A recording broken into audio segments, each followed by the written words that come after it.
Então vamos lá aqui começar um podcast falando sobre a Revolução Pernambucana de 1817. Eu dividi esse momento histórico em 6 partes. A primeira parte foram os antecedentes, as causas, o início da Revolução em si, o governo provisório, a repressão da coroa e o fim da revolta. O fim da revolta se entende por quando os portugueses conseguem invadir Recife e colocam fim na República de Pernambuco. Desde aquela época, Pernambuco mostrava ter um caráter muito de insurreição, tinha uma história muito grande de insurreição, revoltas e conspirações. Exemplo, a insurreição pernambucana de 1645 e 1654, que foi um movimento contra o domínio holandês na capitania de Pernambuco. A Revolta dos Mascates de 1710, que foi simplesmente um conflito entre senhores de engenho e comerciantes portugueses, e a Conspiração dos Soaçonas de 1801, que foi quando os irmãos Soaçonas lideraram uma conspiração que se propunha a elaborar um projeto de independência de Pernambuco. Ou seja, Pernambuco já tinha esse histórico de revoltas, de insurreições. E em 1808 a coroa portuguesa vem para o Brasil. E é aí que começa todo o problema, né? O que significa para a época a vinda da coroa portuguesa? Bom, significava simplesmente mais impostos. Impostos totalmente inúteis, a exemplo, o imposto que as pessoas pagavam que era para manter a iluminação da cidade do Rio de Janeiro. Isso é um exemplo de um imposto que existia na época. E juntando esses impostos com uma grande seca que tinha afetado o Nordeste nessa época, é aí que gera ainda mais revolta na população. Uma coisa também que influenciou, que é uma das causas, né, é simplesmente os ideais iluministas. Esses ideais iluministas que eram propagados pelo Seminário de Olinda e por uma loja maçônica, que se não me engano o nome é Areópago de Itambé.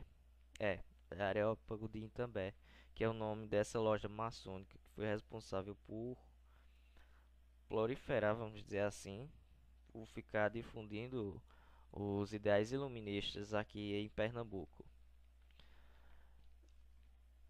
E uma coisa que vai marcar não só na Revolução, mas também no governo provisório é simplesmente a adesão das elites. E isso vai causar um grande problema mais tarde no governo provisório.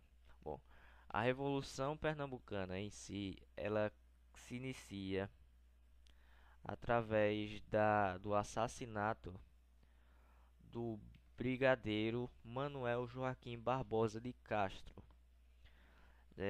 Esse assassinato que foi cometido pelo capitão José de Barros Lima. Ou seja, esse assassinato é o que marca o início da revolução em si. E logo em seguida desse assassinato, a rebelião ela vai se espalhando por toda a cidade de Recife e o que força o governo local a se abrigar no Forte de Brum.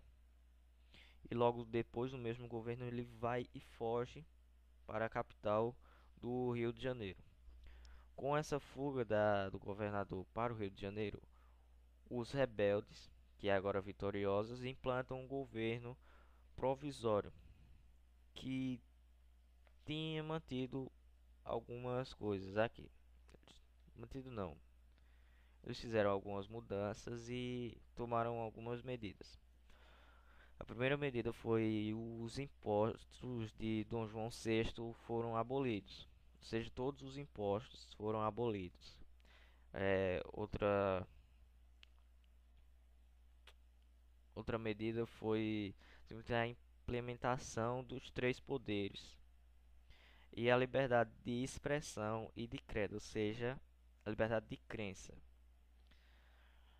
Mas aí é que surge o problema.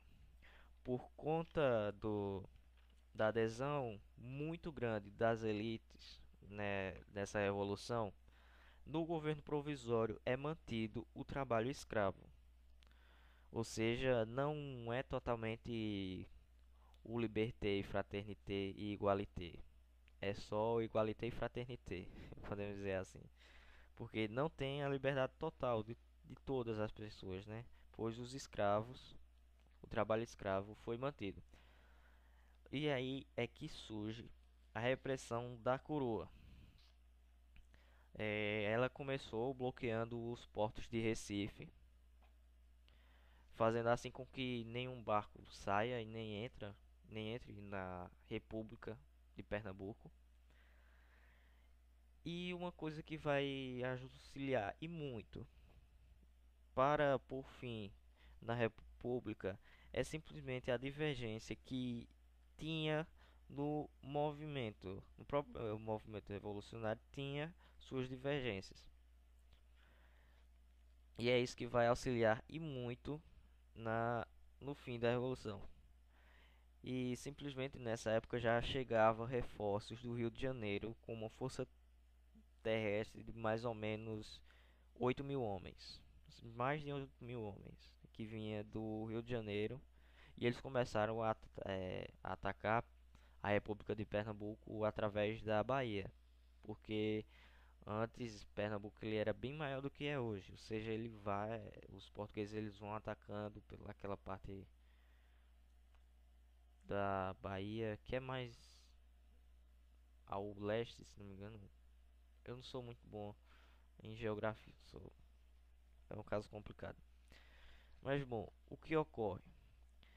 Com a invasão dos portugueses na capital, que era Recife, acaba-se a Revolução.